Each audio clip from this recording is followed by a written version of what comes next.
David thought he was signing up to care for a demanding billionaire, not stepping into a psychological nightmare. Desperate to save his daughter, this single father swallowed his pride to work for Wall Street's most ruthless CEO. But beneath her cruel demands and the mansion's locked doors hid a devastating secret. When he finally opened the forbidden room, what he discovered didn't just break his heart. It changed his life forever.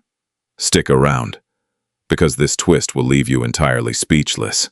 Sweat trickled down David Fletcher's temple as he stared at the mounting pile of final notices scattered across his scuffed kitchen table. Medical bills, utility threats, and rent reminders formed a suffocating mountain of paper that threatened to bury him alive. His 7-year-old daughter, Sophie, was asleep in the next room, her fragile chest rising and falling to the rhythm of the expensive oxygen concentrator humming in the corner. Sophie had been born with a rare pulmonary condition, one that required experimental treatments not covered by David's meager insurance. Since his wife passed away 3 years ago, David had worked 3 jobs just to keep the lights on. But it was no longer enough. The hospital had informed him that Sophie's next round of treatments would cost out of pocket, a staggering sum that made his stomach violently churn. Desperation drove him to a dark corner of the internet's exclusive job boards, leading him to a listing that seemed too good to be true. A private, full-time caretaker and personal assistant was needed for a high-net-worth individual. The salary was an unbelievable $15,000 a month, with comprehensive platinum medical benefits that would cover every single one of Sophie's hospital visits. The catch: the employer was Beatrice Caldwell. Beatrice was a legendary figure in the financial sector, famously dubbed the Iron Widow of Wall Street.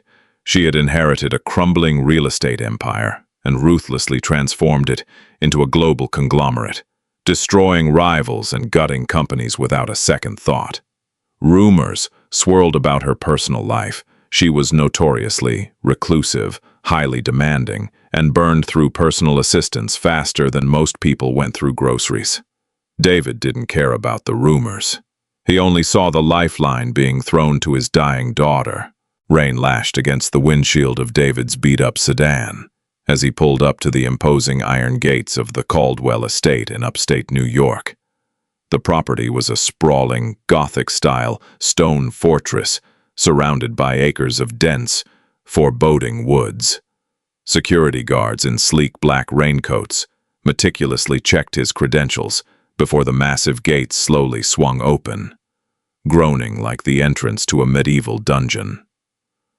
As David drove up the winding, meticulously manicured driveway, he felt an overwhelming sense of dread settling heavy in his chest, a primal warning that he was crossing into territory he could not easily escape.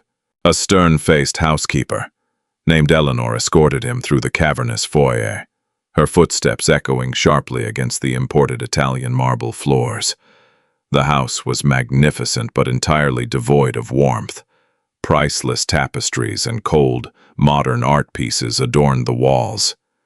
But there were no personal photographs, no signs of joy or human connection. Eleanor led him to a heavy mahogany door at the end of a long, dimly lit corridor. She gave David a pitying look, silently opened the door, and gestured for him to enter. Beatrice Caldwell sat behind a massive glass desk, framed by floor-to-ceiling windows overlooking the storm outside.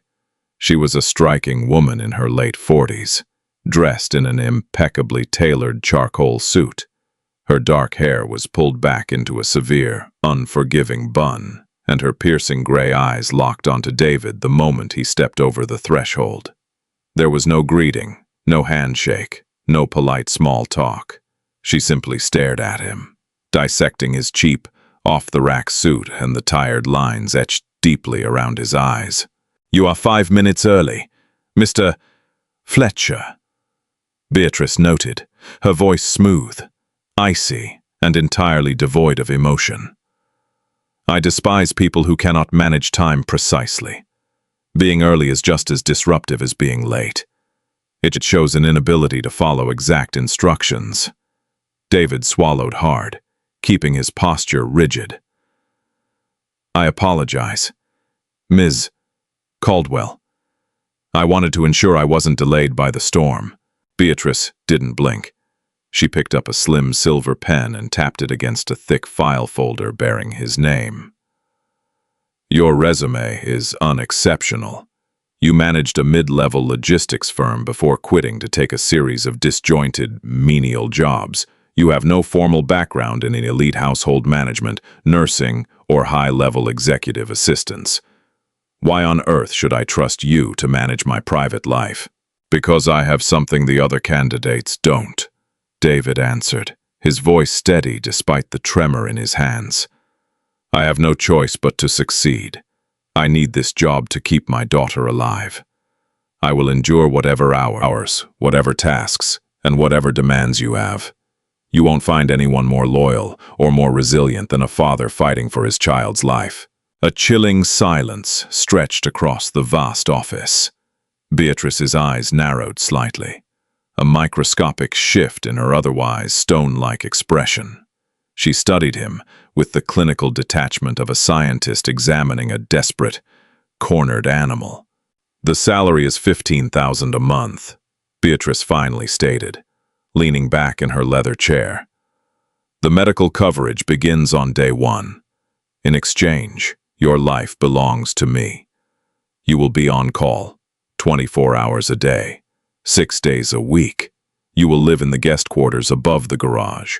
You will manage my schedule, oversee my personal medications, coordinate the household staff, and anticipate my needs before I even realize I have them. You will not ask questions about my personal life. You will not enter the east wing of the 3rd floor under any circumstances. If I fire you, the medical benefits terminate instantly.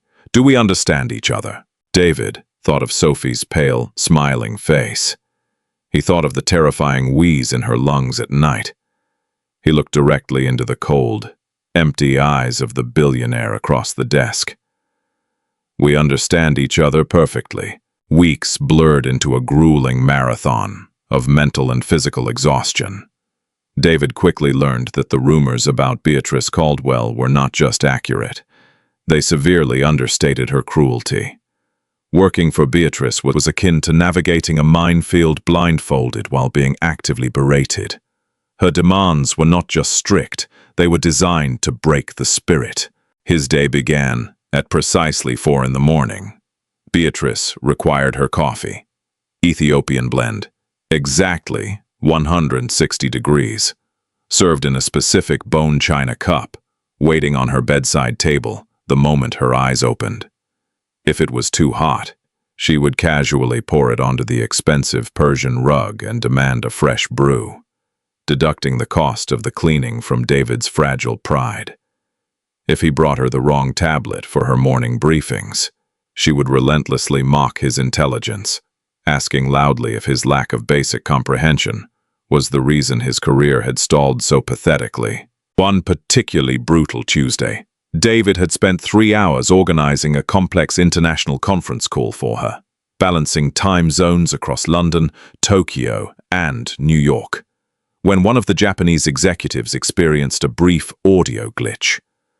Beatrice muted the line, turned to David, and threw her heavy crystal paperweight directly at him. It shattered against the wall, mere inches from his head, showering his shoulder with sharp glass fragments. "You are utterly useless!" she had screamed, her face contorted in vicious rage. "I pay you a fortune to ensure perfection, and you deliver absolute mediocrity. Get out of my sight until you learn how to perform a simple task." David had silently swept up the glass, his jaw clenched so tight his teeth ached. He retreated to a secluded hallway, pulling out his phone to look at a photo of Sophie. The experimental treatments had started. The color was already returning to his little girl's cheeks. She was breathing easier. Every insult, every thrown object, every demeaning comment was a price David willingly paid for that pink flush in his daughter's face. He swallowed his anger, smoothed his tie, and returned to his post, outside Beatrice's door. Despite her immense wealth and power, David slowly began to notice strange, unsettling patterns in Beatrice's behavior. For all her public bravado and corporate aggression, she lived a deeply isolated existence. She never had guests. She never attended social functions unless absolutely mandatory for her business. The massive dining room, capable of seating 50 people, was only ever occupied by her lonely figure at one end of the long mahogany table. More disturbing were the physical episodes. Occasionally, David would catch a fleeting glimpse of a different Beatrice. Once, while bringing her evening tea, he found her gripping the edge of her massive desk, her knuckles entirely white, her eyes squeezed shut in obvious agony. She was hyperventilating, emitting a low, ragged sound that bordered on a whimper. But the moment she heard his footsteps, the vulnerability vanished, instantly replaced by her trademark venom. She had harshly reprimanded him for not knocking loudly enough and forced him to stand in the corner of the room, facing the wall for 20 minutes, as punishment, a humiliating tactic that left David seething with quiet fury. Then, there was the mystery of the third floor. True to her initial warning, the entire east wing of the upper level was strictly forbidden. Heavy, reinforced oak doors blocked the hallway, secured by a high-tech biometric lock that only Beatrice could open. The household staff, from Eleanor the housekeeper to the groundskeepers, refused to even look at those doors, dropping their eyes whenever they walked past the staircase leading up to them. One evening, after enduring a 14-hour shift where Beatrice had forced him to rewrite her personal memoirs purely to critique his grammar, David collapsed onto the small bed in his guest quarters. He was drifting into a heavy, exhausted sleep when a sound jarred him awake. It was faint, muffled by the thick stone walls of the estate, but unmistakable in the dead silence of the night. It sounded like crying. David sat up, his heart pounding in his chest.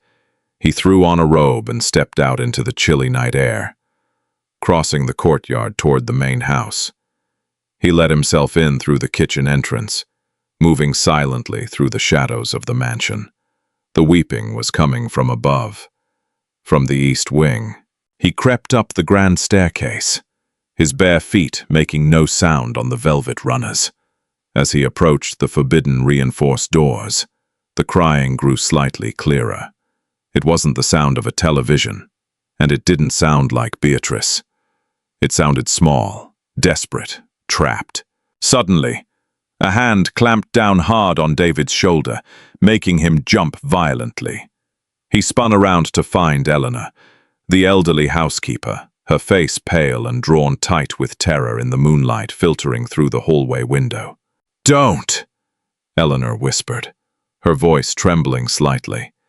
She physically pulled David away from the heavy doors, dragging him toward the back stairwell.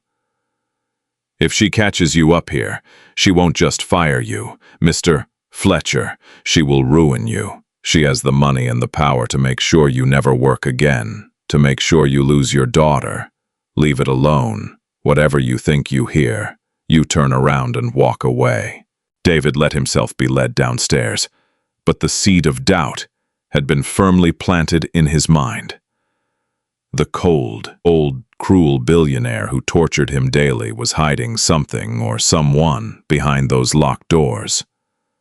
And as David lay in the dark that night, listening to the rain beat against the glass, he knew with terrifying certainty that he was eventually going to find out what it was. Weeks turned into a suffocating blur of endless demands, sleepless nights, and psychological warfare. David clung to his sanity by a rapidly fraying thread, anchored only by the weekly video calls he managed to sneak with Sophie. His daughter's cheeks, once the color of bruised parchment, were finally blooming with a healthy, vibrant pink. The experimental infusions paid for by Beatrice Caldwell's platinum insurance plan were working miracles. Sophie was laughing again, her lungs expanding without that terrifying rattle that had haunted David's nightmares for years.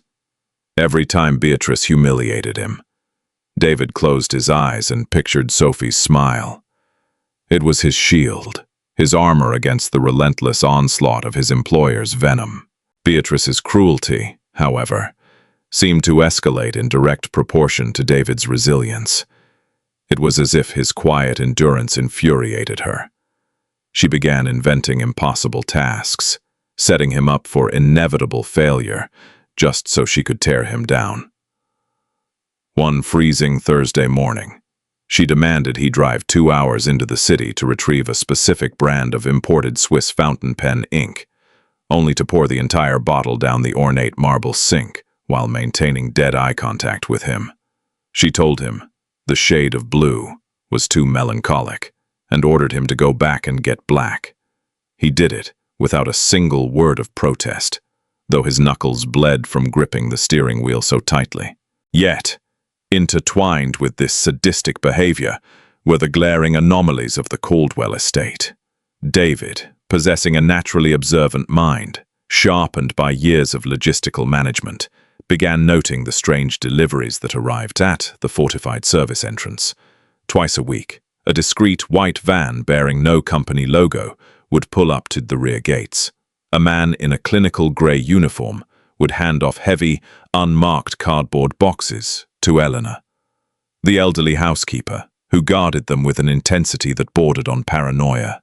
One afternoon, while Eleanor was occupied in the vast wine cellar, David happened to be crossing the service corridor when the white van arrived. Seizing the momentary lapse in supervision, he signed for the delivery himself. The boxes were surprisingly heavy, and as he stacked them on the steel counter, the corner of one box caught the edge, tearing the thick cardboard. David froze, listening for Eleanor's footsteps, then gently pulled back the torn flap to peek inside. His brow furrowed in deep confusion. Inside the box were sealed, sterilized packages of pediatric feeding tubes, high-grade liquid nutrition formulas, and specialized respiratory medication. It was medical equipment, but precisely the kind scaled for a child.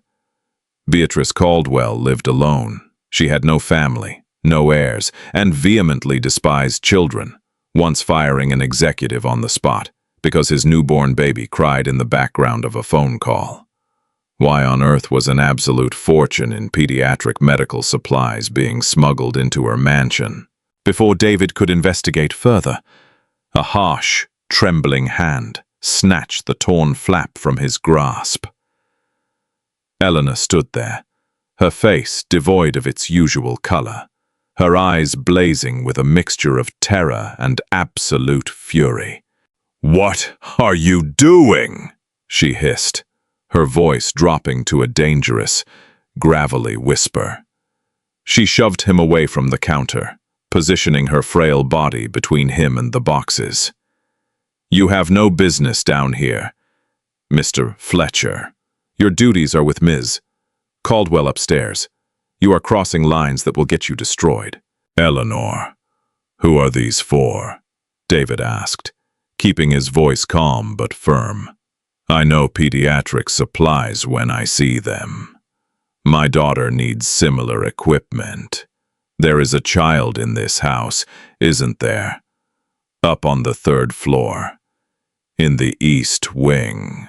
The old woman flinched as if he had struck her across the face. She looked around frantically, terrified that the walls themselves might be listening. "You know nothing.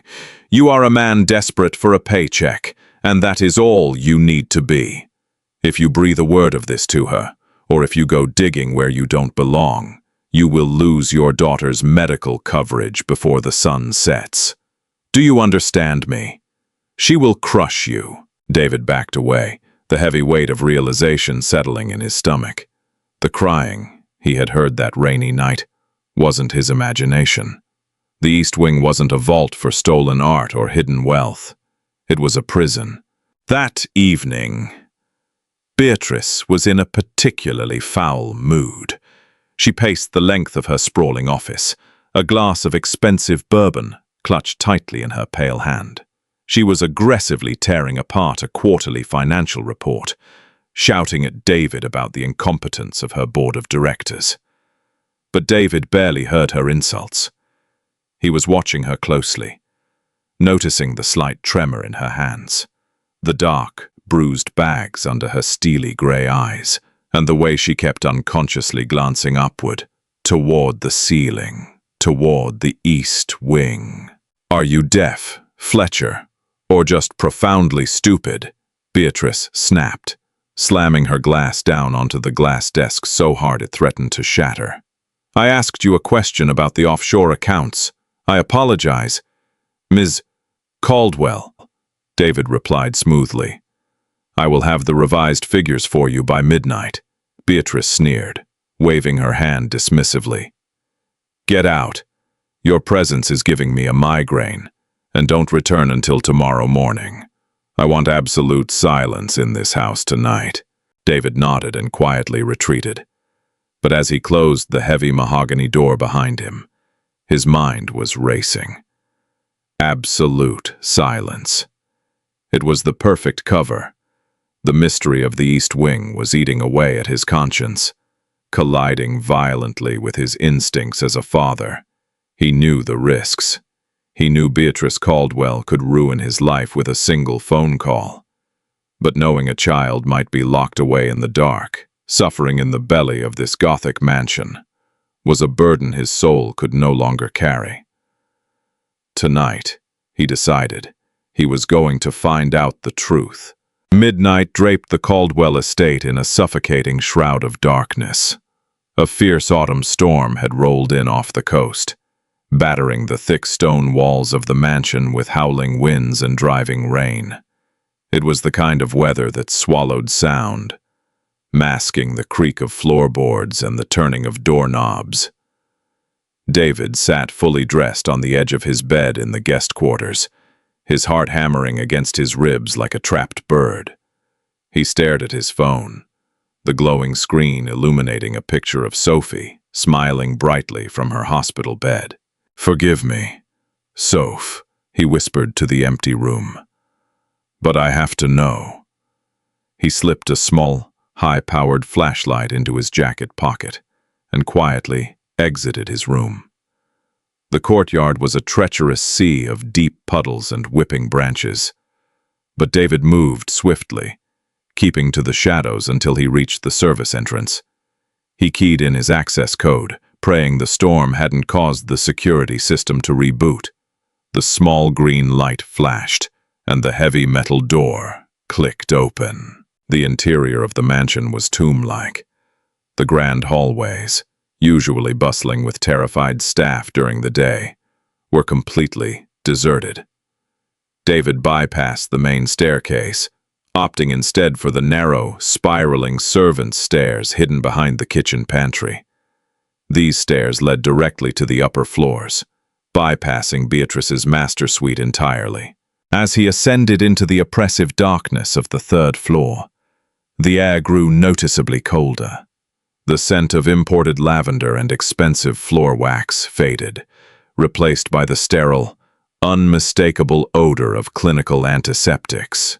It smelled exactly like the intensive care unit where Sophie had spent half her life. David reached the top of the landing and peered around the corner. The hallway leading to the east wing stretched out before him, plunged in heavy shadow. At the very end stood the imposing, reinforced oak doors. Beside the doorframe was the glowing red square of the biometric scanner. David had spent weeks observing Beatrice's routine, trying to find a vulnerability in the estate's security. He knew her biometric lock required a thumbprint and a retinal scan. It was military grade, impossible to bypass with a simple lockpick. However, David had noticed something else. 3 days ago, during a rare moment when Beatrice was consumed by a brutal coughing fit, a specialized technician had arrived to service the mansion's main server room.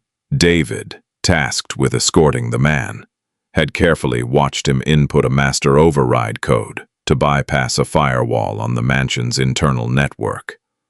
The technician had carelessly written the 6-digit alphanumeric sequence on a piece of scrap paper, which David had discreetly pocketed after the man left. He didn't know if the network override would work on the physical doors, but it was his only shot. He crept down the hallway, the sound of his own breathing deafening in his ears. Every shadow seemed to stretch toward him, threatening to expose him. When he reached the heavy oak doors, he pulled the scrap of paper from his pocket with trembling hands. Beneath the glowing red scanner was a small, concealed digital keypad. David flipped the cover up and took a deep breath. If this triggers an alarm, he thought, my life is over. He punched in the 6 digits, 94AC27. The keypad beeped softly. For 2 agonizing seconds, nothing happened. Then, the glowing red square of the scanner flickered, turned a brilliant emerald green, and a heavy, mechanical clack echoed through the corridor as the magnetic locks disengaged. David pushed the heavy door open. It swung inward on silent, well-oiled hinges. He stepped over the threshold, closing the door gently behind him to avoid leaving a trail. He found himself in a secondary vestibule, softly illuminated by low, recessed floor lights. There were 3 doors in this new hallway. From behind the door at the very end, David heard a sound that made his blood run cold. It was the rhythmic, mechanical whoosh and click of a medical ventilator. He moved toward the sound, his flashlight gripped tightly in his sweating palm. He didn't need to turn it on. The room at the end of the hall was bathed in the soft blue glow of medical monitors. David pushed the door ajar and stepped into the forbidden room. It was a nursery, but one twisted into a sterile, terrifying hospital ward. The walls were painted a soft, cheerful yellow, adorned with hand-painted murals of forest animals. High-end, untouched toys, plush bears, rocking horses, wooden blocks, were perfectly arranged on pristine shelves. But the center of the room was dominated by a state-of-the-art hospital bed, surrounded by an intimidating array of IV poles, feeding pumps, and the life support machine he had heard from the hallway. Lying in the bed was a boy. He looked no older than 8 years old. The child was incredibly frail, his skin pale and translucent, his dark hair damp with sweat. A thick plastic tube snaked from his throat to the ventilator, breathing for him. Various monitors beeped rhythmically, casting a sterile blue light over his sunken features. David slowly approached the bed, his heart breaking into a million pieces. The boy's eyes were closed, his chest rising and falling artificially. He looked so much like Sophie during her worst days that David had to choke back a sob. He looked around the room, trying to make sense of the madness. Why was this child locked away? On a small bedside table, sitting next to a pile of pristine, unread children's books, was a silver-framed photograph. David picked it up, his hands shaking violently. The photograph showed a much younger, softer Beatrice Caldwell. She was smiling, a genuine, radiant smile that David had never seen on her face. And she was holding this little boy, beaming with the unmistakable, fiercely protective love of a mother. David stumbled back, dropping the frame onto the carpet with a soft thud. The Iron Widow of Wall Street, the ruthless, cold-blooded billionaire who terrorized everyone in her path, was hiding her critically ill son in a locked fortress at the top of her mansion. Suddenly, the warm glow of the hallway lights flooded the room, casting a long, terrifying shadow across the boy's bed. David froze, the breath completely leaving his lungs. "I told you," a voice whispered from the doorway, thick with tears and absolute, murderous rage. "I told you never to come up here." David turned slowly. Beatrice Caldwell stood in the doorway, dressed in a silk nightgown, her face a mask of profound agony. In her trembling right hand, she leveled a heavy, silver-plated revolver, directly at David's chest. Rain lashed violently against the reinforced glass windows of the nursery, but the sound was drowned out by the thunderous roaring in David's ears. He stood perfectly still, his hands raised slowly to his shoulders. The silver barrel of the revolver did not waver. Beatrice Caldwell, the untouchable titan of Wall Street, looked entirely unrecognizable. Her flawless composure had completely shattered, replaced by the feral, terrifying desperation of a cornered mother protecting her young. Tears streamed freely down her pale cheeks, smudging her immaculate makeup, and her breathing was just as jagged and shallow as the mechanical rhythm of the boy's ventilator. "I warned you," Beatrice choked out, her voice a fractured whisper that cut through the sterile hum of the room. "I told you what would happen if you crossed that door. Mr. Fletcher, you have destroyed everything. You have signed his death warrant. Ms. Caldwell, please," David pleaded, keeping his voice incredibly soft, utilizing the exact tone he used when waking Sophie from a night terror. "Put the gun down. I swear to you on my own daughter's life. I haven't told a single soul. I only came up here because I heard crying. I thought someone was hurting a child." "No one is hurting him!" she screamed, the sudden volume making the medical monitors briefly spike. She took a step forward, the gun shaking but still aimed at his heart. "I am keeping him alive. My son, Leo. He is all I have left in this miserable, blood-soaked world. And now that you know, they will find out. They will use him to destroy me. And when I am gone, they will unplug those machines without a second thought." David carefully lowered his hands an inch, his eyes darting from the weeping billionaire to the fragile boy in the bed. "Who will find out, Beatrice? Who is trying to hurt your son?" The use of her first name seemed to shock her system. The heavy revolver dipped slightly, the physical weight of her exhaustion finally overtaking the adrenaline.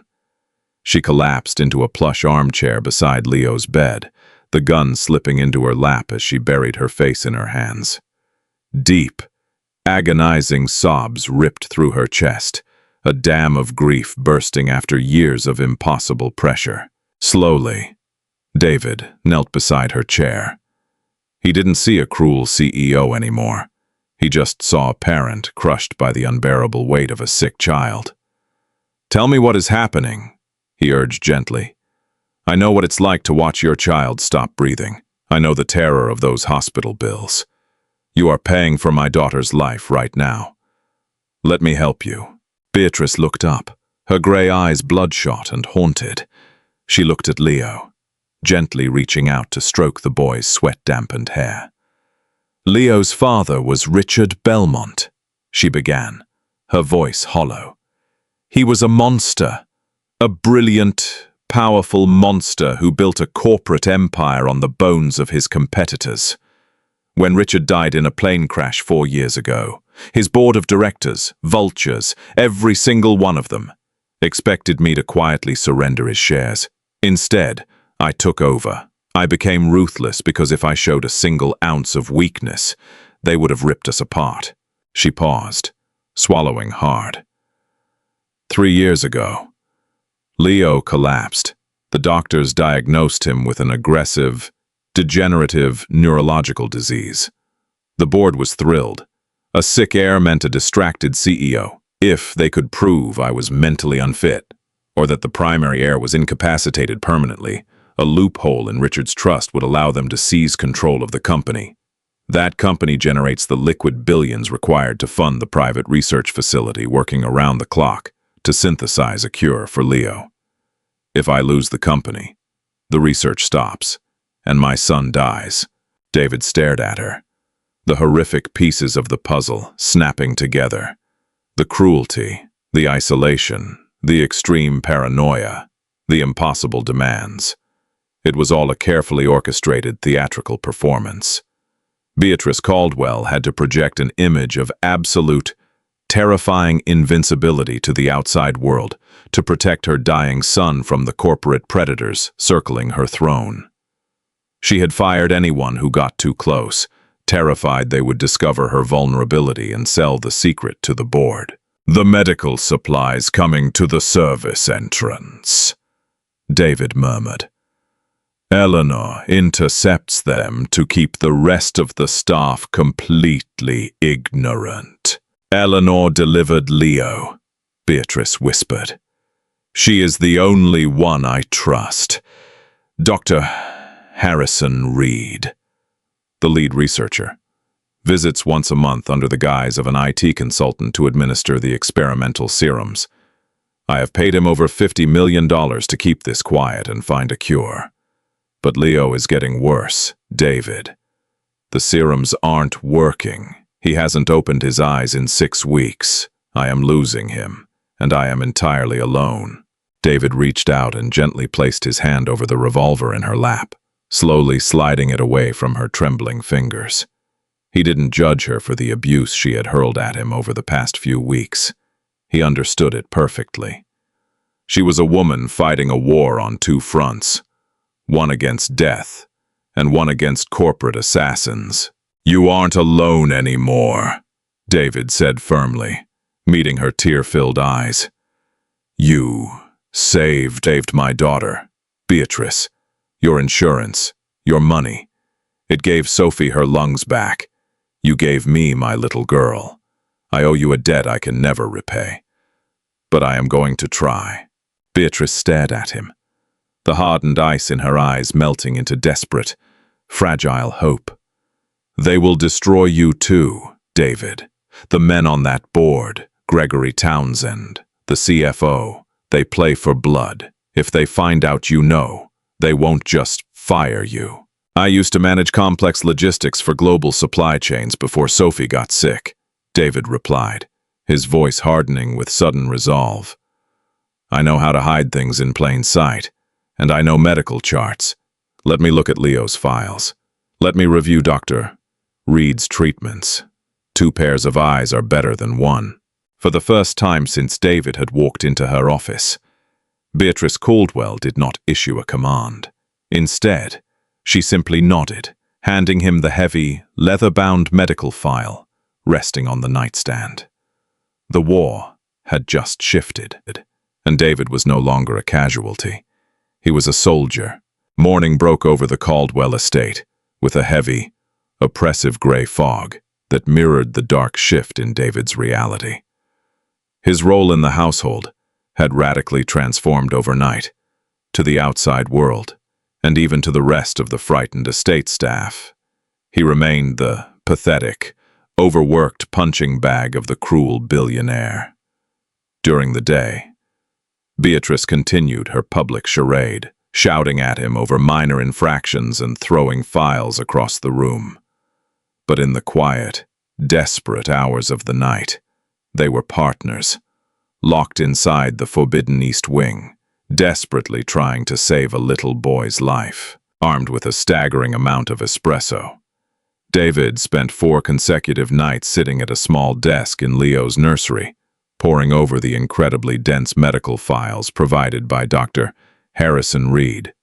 Despite not having a medical degree, David had spent the last 7 years aggressively advocating for Sophie, reading clinical trials and fighting insurance companies over complex pharmacological data. He knew how to spot anomalies in blood panels and how to track the chemical half-life of experimental drugs. Something in Dr. Reed's logs was screaming at him, a dissonant chord in an otherwise perfect symphony of medical jargon. On the 5th night, while Beatrice sat by Leo's bed, reading Treasure Island aloud to her unconscious son, David finally isolated the discrepancy. He pulled up a complex spreadsheet he had built on his encrypted laptop, his eyes tracing the jagged red line, plotting Leo's white blood cell count against the administration dates of Dr. Reed's proprietary serum. "Beatrice," David whispered, the tension in his voice causing her to instantly stop reading. She looked up, her expression tightening. David turned the laptop toward her. "I need you to look at this. Dr. Reed claims the serum is designed to stimulate cellular regeneration in Leo's nervous system. According to his notes, the dosage was increased by 20%, exactly 6 weeks ago. Right around the time Leo slipped into the coma, Beatrice confirmed, her voice trembling slightly. Doctor, Reed said it was a natural progression of the disease, the body shutting down to conserve energy while the serum repairs the deep tissue damage. It's a lie, David said flatly, pointing to the screen. Look at his liver enzyme panels. They spike violently within 24 hours of every injection, followed by a massive drop in respiratory function. The serum isn't fighting a neurological disease. It's creating one. It is systematically suppressing his central nervous system and causing severe, localized organ failure. Beatrice, this isn't a cure. It's a synthetic, slow-acting paralytic. The color drained entirely from Beatrice's face. She stood up so quickly, her chair tipped backward, crashing onto the carpet. She rushed to the monitor, her eyes scanning the data, her brilliant, analytical mind quickly processing the horrific mathematical correlation David had uncovered. "He's poisoning my son," she breathed, the words barely escaping her throat. "For 3 years, I have paid that man millions of dollars to cure my child, and he has been intentionally keeping him sick." "Why?" David asked, his mind racing. "If Leo dies, Dr. Reed loses his golden goose. His unlimited funding stops." Beatrice's eyes darkened, a terrifying, familiar ruthlessness returning to her features. But this time, it was directed outward. Because someone else is paying him more, someone who needs Leo incapacitated, but not dead, at least, not yet. If Leo dies, the shares transfer to me directly. But as long as Leo is alive and deemed medically incompetent, a proxy takes control of his voting rights. Gregory Townsend. Gregory Townsend, the chief financial officer of the Caldwell-Belmont conglomerate. David remembered the arrogant, slick-haired executive who frequently visited the estate, always looking at Beatrice with thinly veiled condescension. Townsend has been attempting to orchestrate a hostile merger with a massive Chinese manufacturing firm. Beatrice growled, pacing the floor like a caged panther. "I blocked it because it would require gutting our domestic workforce. He needs my proxy vote to force it through the board. Townsend must have bought off Dr. Reed. They keep Leo in a coma, proving I am an unfit mother distracted by a sick child. And Townsend steps in as the proxy to sign the merger. Once the deal is done, they pull the plug on Leo." A profound silence fell over the nursery, broken only by the rhythmic hiss of the ventilator. David felt physically sick, a cold sweat breaking out on his neck. The sheer magnitude of the evil they were dealing with was staggering. These men weren't just greedy executives. They were willing to slowly murder a child to secure a corporate merger. "We go to the police," David said immediately, reaching for his phone. "We show them the medical logs. We have Dr. Reed arrested for attempted murder." "No!" Beatrice snatched the phone from his hand, her eyes blazing. "The police will leak this to the press before the ink is dry on the report. The board will instantly invoke the morality clause, suspend me, and seize my assets. Dr. Reed is a highly respected specialist. He will claim the toxicity is a known side effect of a desperate experimental trial. Townsend has judges in his pocket. They will drag this out in court for years, and in the meantime, they will transfer Leo to a state facility. He won't survive the week." "Then what do we do?" David asked, the desperation creeping back into his voice. "Dr. Reed is scheduled to arrive tomorrow night for his monthly visit. If he administers another dose of that paralytic, Leo's heart might not take it." Beatrice walked over to her son's bed, gently placing her hand over Leo's small, fragile chest. When she turned back to David, the weeping, broken mother was gone. The Iron Widow of Wall Street had returned, and she was absolutely terrifying to behold. "We don't call the police," Beatrice said, her voice dropping to a deadly, venomous octave. "We invite Dr. Reed inside, we lock the doors, and we tear Gregory Townsend's empire to the ground. Brick by bloody brick." The following evening felt as though the entire Caldwell estate was holding its breath. The heavy, Gothic architecture of the mansion seemed to absorb the suffocating tension that radiated from the third floor. Down in his guest quarters, David meticulously adjusted the cuffs of his cheap suit, his reflection in the mirror showing a man who had aged 5 years in a matter of weeks. But beneath the exhaustion in his eyes burned a fierce, protective fire. He kissed the screen of his phone, leaving a smudge over Sophie's smiling face, and walked out into the chilling autumn wind to intercept the monster coming for Beatrice's son. At precisely 8 o'clock, the discreet white van pulled up to the service entrance. Dr. Harrison Reed stepped out, carrying his sleek, silver medical briefcase. Reed was a man who reeked of expensive cologne and unearned arrogance.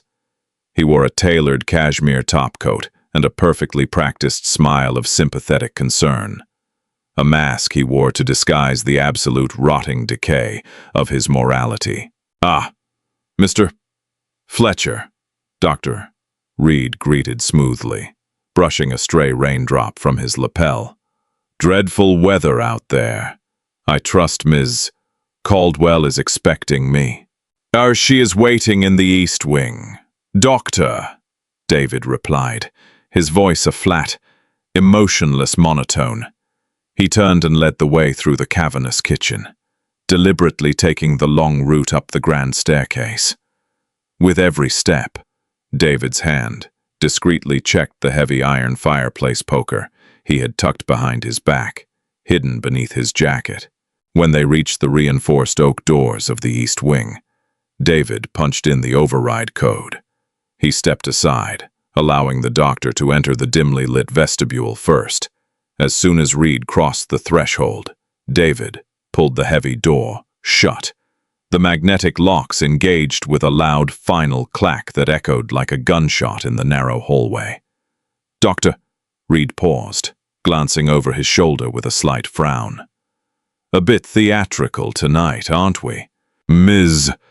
Caldwell requested absolute privacy," David said, gesturing toward the nursery. Reed smirked, adjusting his grip on the silver briefcase, and pushed open the nursery door. The room was bathed in the familiar, sterile blue glow of the medical monitors. Leo lay motionless in the bed, the ventilator hissing rhythmically. Beatrice sat in the plush armchair in the corner, shrouded in shadows, completely silent. "Good evening, Beatrice." "Doctor," Reed purred, approaching the bed with practiced ease. He set his briefcase on the nightstand and popped the latches. "I know this is a difficult time. The coma is incredibly taxing on his small body. But I assure you, the serum is doing exactly what it was designed to do." "Is it?" Beatrice's voice emerged from the darkness, colder than absolute zero. She didn't move, but the sheer malice in her tone made the doctor freeze. "Medicine is a complex science, Beatrice," Reed replied condescendingly, pulling a glass vial of thick, amber liquid from the case. He prepared a terrifyingly large syringe. "We must trust the process. This dosage will ensure his neurological pathways remain dormant while the cellular regeneration takes hold." As Reed moved to inject the amber liquid into Leo's IV port, a large hand clamped onto his wrist like a steel vise. "Doctor!" Reed gasped, dropping the syringe onto the blanket as David stepped out from behind the heavy velvet drapes. David's grip was unyielding, fueled by the terrifying rage of a father who understood exactly what it meant to fight for a child's life. With a swift, brutal motion, David twisted the doctor's arm behind his back and shoved him hard against the wall. "What is the meaning of this?" Reed shouted, his composed facade instantly crumbling into panic. "Beatrice, call off your rabid dog before I press charges." Beatrice finally stood up, stepping into the blue light of the monitors. She wasn't weeping anymore. The vulnerable, broken mother was gone, entirely replaced by the Iron Widow. She picked up the discarded syringe, examining the amber liquid with clinical detachment. Charges," Beatrice mused, her voice echoing off the cheerful yellow walls of the nursery. "An interesting word. Harrison. Mr. Fletcher here has been reviewing your medical logs. He noticed a fascinating correlation between your proprietary serum and the localized organ failure my son is currently experiencing." Reed's face drained of color, his eyes darting frantically between Beatrice and the iron poker David had just pulled from his jacket. "That is absurd! You have no medical training! The toxicity is a known, tragic side effect." "Do not insult my intelligence," Beatrice snarled, stepping into his personal space. "We know what you are doing. We know you are systematically paralyzing him. And we know Gregory Townsend is pulling your strings." "You're insane," Reed spat, though sweat was now pouring down his forehead. "You have absolutely no proof. Townsend will bury you both. You lock me in here. You assault me. I will make sure you lose your company, your fortune, and your son." David didn't hesitate. He grabbed the doctor by the collar of his expensive cashmere coat and threw him violently into the chair Beatrice had just vacated. Before Reed could scramble up, David pressed the heavy iron poker directly against the doctor's throat, pinning him to the plush upholstery. "You don't seem to understand the situation, Doctor," David whispered, his face inches from Reed's terrified eyes. "You think you're dealing with corporate executives. You're not. You're dealing with a mother and a father. I have watched my little girl fight for breath because she was sick. You are making this boy suffer for a paycheck. I don't care about the police, and I don't care about the board. I will break every single bone in your hands so you never hold a scalpel again. And then I am going to inject you with this entire vial. Let's see how well your neurological pathways handle it." Beatrice held up the syringe, flicking it sharply with her fingernail. A single drop of the amber poison beaded at the tip of the needle. She stepped forward, hovering the needle mere millimeters from the doctor's jugular. "Wait! Wait! Please!" Reed shrieked, his voice cracking as true. Primal terror completely consumed him. The arrogant doctor was suddenly a pathetic, trembling mess. "Townsend forced me. He said if I didn't cooperate, he would expose my offshore gambling debts to the medical board. He pays me through a shell corporation in the Caymans." "I don't want a confession, Harrison," Beatrice whispered, the needle gently grazing his skin. "I want the receipts. I want the wire transfers, the encrypted emails, the recorded phone calls. A coward like you never commits to a felony without keeping collateral on his co-conspirators. Where is the drive?" Reed swallowed hard, a pathetic sob escaping his lips. "Inside the briefcase, hidden compartment under the lining. The decryption key is my medical license number. It has everything, every email Townsend sent, every payment he made. Just please, don't kill me." David kept the poker, pressed firmly against the doctor's throat as Beatrice methodically dismantled the silver briefcase. Within seconds, she pulled a small, black encrypted flash drive from beneath the velvet lining. She plugged it into David's laptop, her fingers flying across the keyboard. As the files decrypted, a massive cache of damning evidence flooded the screen. Townsend's entire conspiracy was laid bare in high-definition digital ink. Beatrice looked up, her gray eyes burning with cold. Absolute triumph. David, zip-tie the doctor to the radiator. It's time to invite Mr. Townsend for a late-night cup of coffee. The storm outside raged on, violently shaking the windows of the grand library on the ground floor of the Caldwell estate. Beatrice sat perfectly composed behind a massive mahogany desk, dressed in her sharpest, most intimidating charcoal suit. Her hair was pulled back into its severe, unforgiving bun. To anyone else, she looked exactly like the ruthless CEO who routinely gutted Wall Street firms before breakfast. But David, standing silently in the shadows near the roaring fireplace, knew the agonizing strength it took for her to maintain that mask while her son lay recovering upstairs. With Dr. Reed restrained in the nursery, David had spent the last 2 hours administering the counteragents they had found in the doctor's real medical bag, slowly flushing the synthetic paralytic from Leo's small body.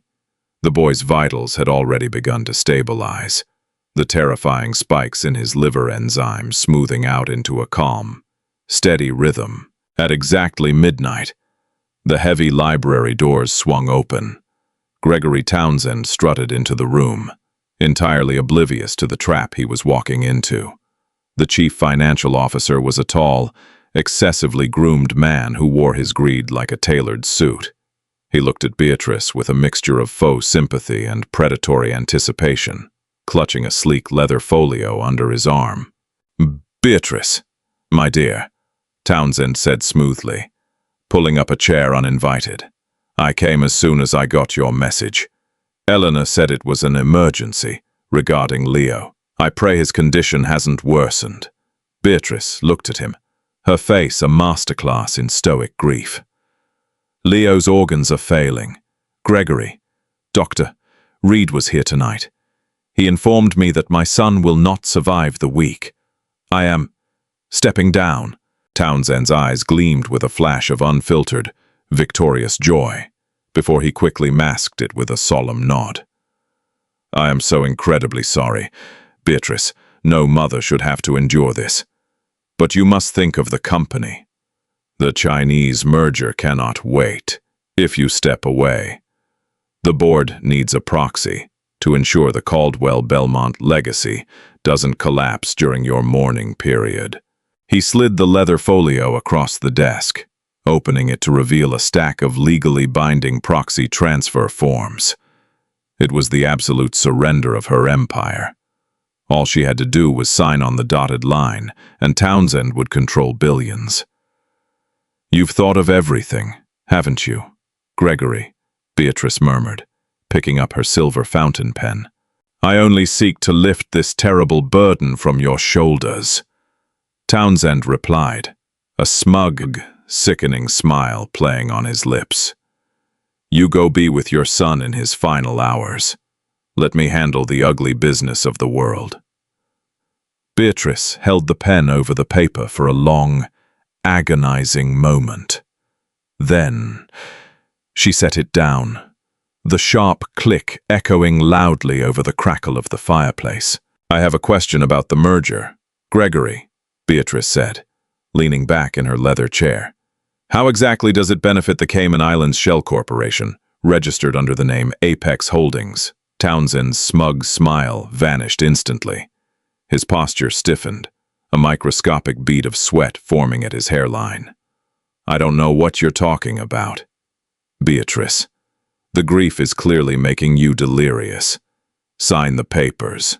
"No, I don't think it is," Beatrice continued, her voice dropping its vulnerable pretense and shifting into the terrifying, icy command that made grown men weep in boardrooms.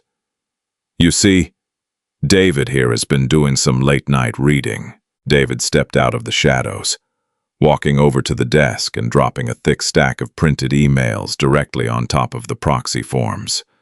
Townsend's eyes darted to the top page, and all the blood immediately drained from his face. It was a direct correspondence between his private server and Dr. Harrison Reed, explicitly detailing the dosage increases of the paralytic. "Where did you get this?" Townsend hissed, leaping to his feet, his chair crashing to the floor. "This is a forgery! You hacked my servers! I will have you destroyed for this! Beatrice!" "You aren't destroying anyone," David stated, his voice a low, dangerous rumble. Dr. Reed was extremely cooperative. Once he realized his life was on the line, he gave us everything. Townsend, every wire transfer, every instruction to keep that boy in a coma. You didn't just try to steal a company, you tortured a child. Townsend backed away, his eyes darting frantically toward the library doors. "You can't prove I ordered anything. Reed acted alone. He's a rogue physician." Save your breath. "Gregory," Beatrice interrupted, standing up to her full height. 10 minutes ago, while you were driving through the storm, dreaming of your new empire, I sent this entire encrypted drive to the SEC, the FBI, and every single member of the board. The authorities are already at your Manhattan penthouse. Your assets have been frozen, your passport is flagged, and the police are currently pulling up to my gates to arrest Dr. Reed and you. As if on cue, the flashing red and blue lights of multiple police cruisers cut through the darkness outside, illuminating the heavy rain battering the library windows. Townsend spun around, staring at the lights in absolute horror.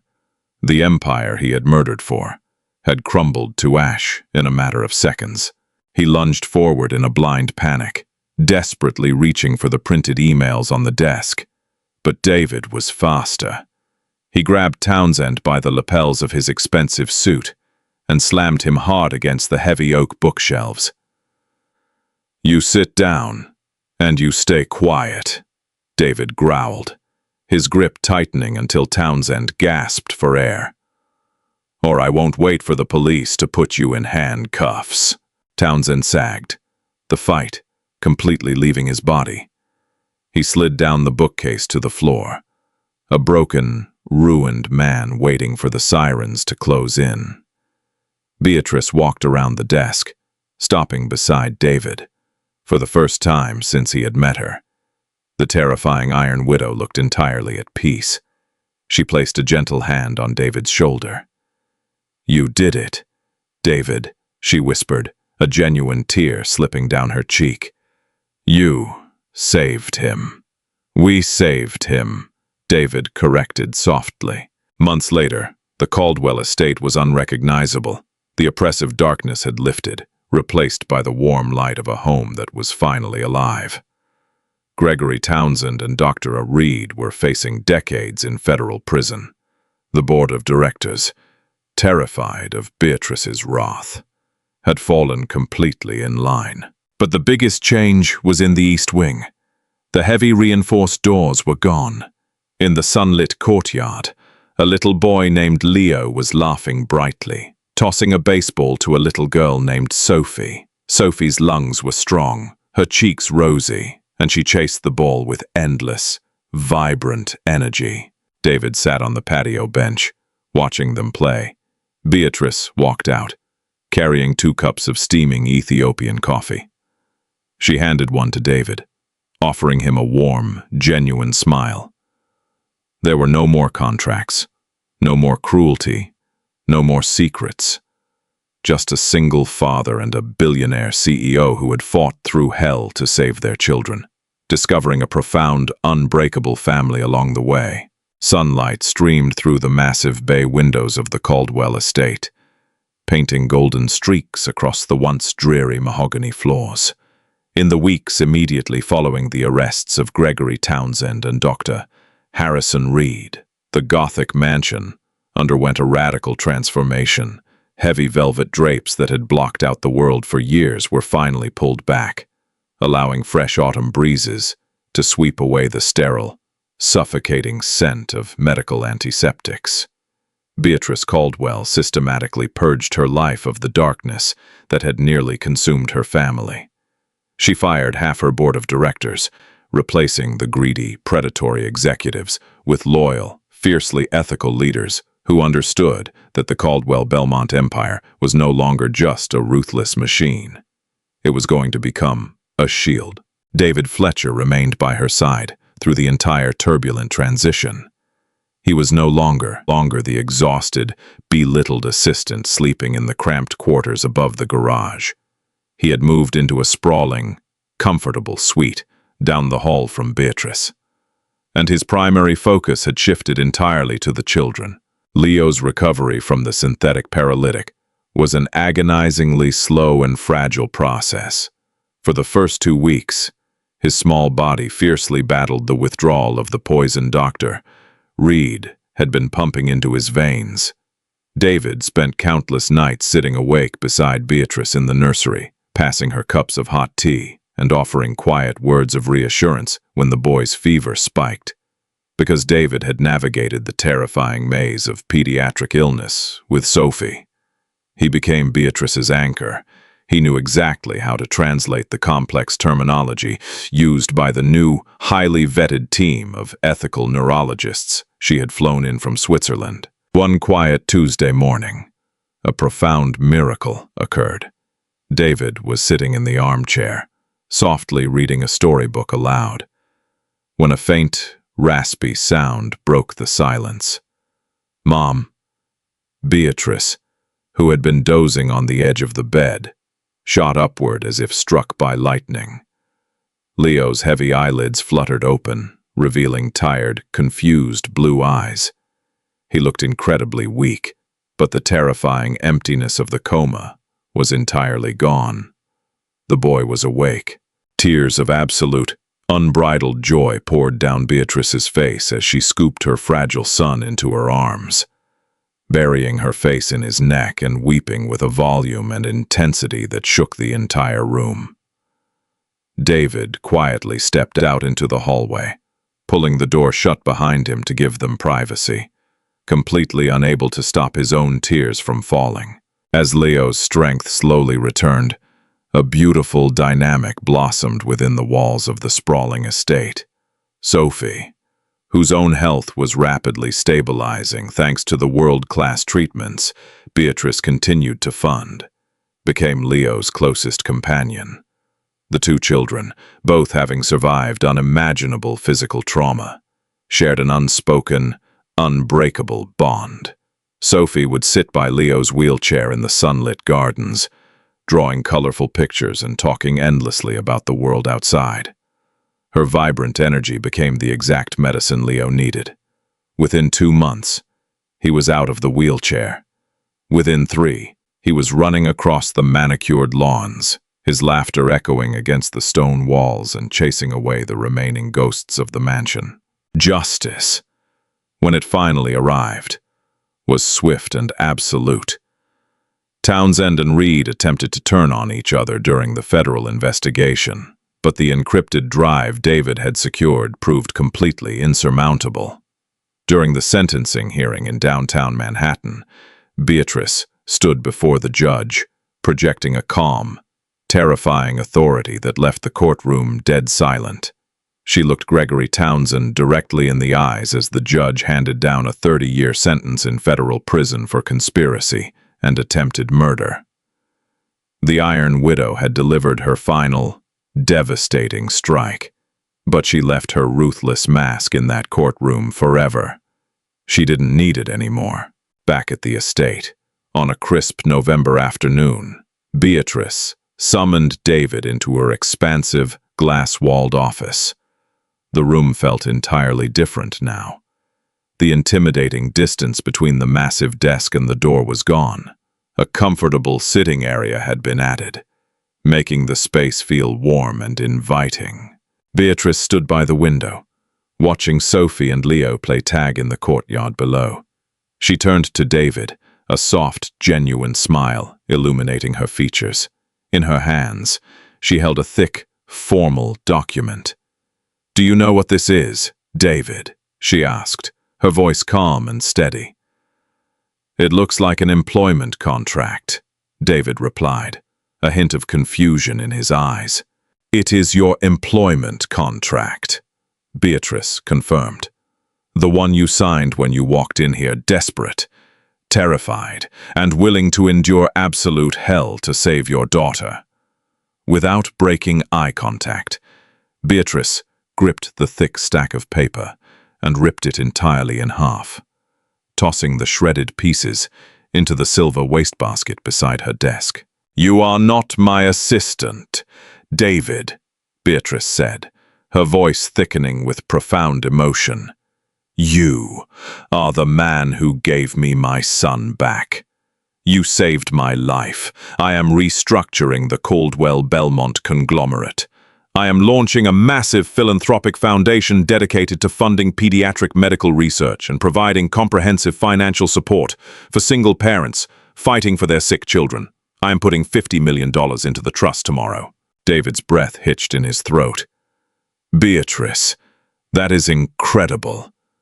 "It is," she agreed, stepping forward and extending her hand. "And I want you to run it. I want you to be the director of the foundation. I want us to build something beautiful out of the nightmare we survived. No more insane hours, no more cruel demands, just a partnership, built on everything we have overcome." David looked at the brilliant, resilient woman standing before him. He thought of the suffocating mountain of bills on his old kitchen table, the terrifying nights listening to Sophie struggle to breathe, and the dark, lonely despair that used to define his entire existence. He reached out and firmly grasped Beatrice's hand. "I accept," David whispered, a massive weight finally lifting off his soul. They stood together by the window, watching their children laugh in the autumn sun. The cold, impenetrable fortress of the Caldwell estate had finally fallen, replaced by a sanctuary of healing, hope, and an unbreakable family, forged in the darkest of fires. Did David and Beatrice's incredible journey leave you completely speechless? If this heart-pounding story of a father's ultimate sacrifice and a mother's fierce love kept you on the edge of your seat, please hit that like button and subscribe to our channel right now. We bring you powerful, dramatic, real-life stories full of intense mystery and shocking twists every single week. Drop a comment below, telling us your favorite moment from David's brave fight to save little Leo. Don't forget to share this video with your friends and turn on the notification bell so you never miss an episode. Thanks for watching.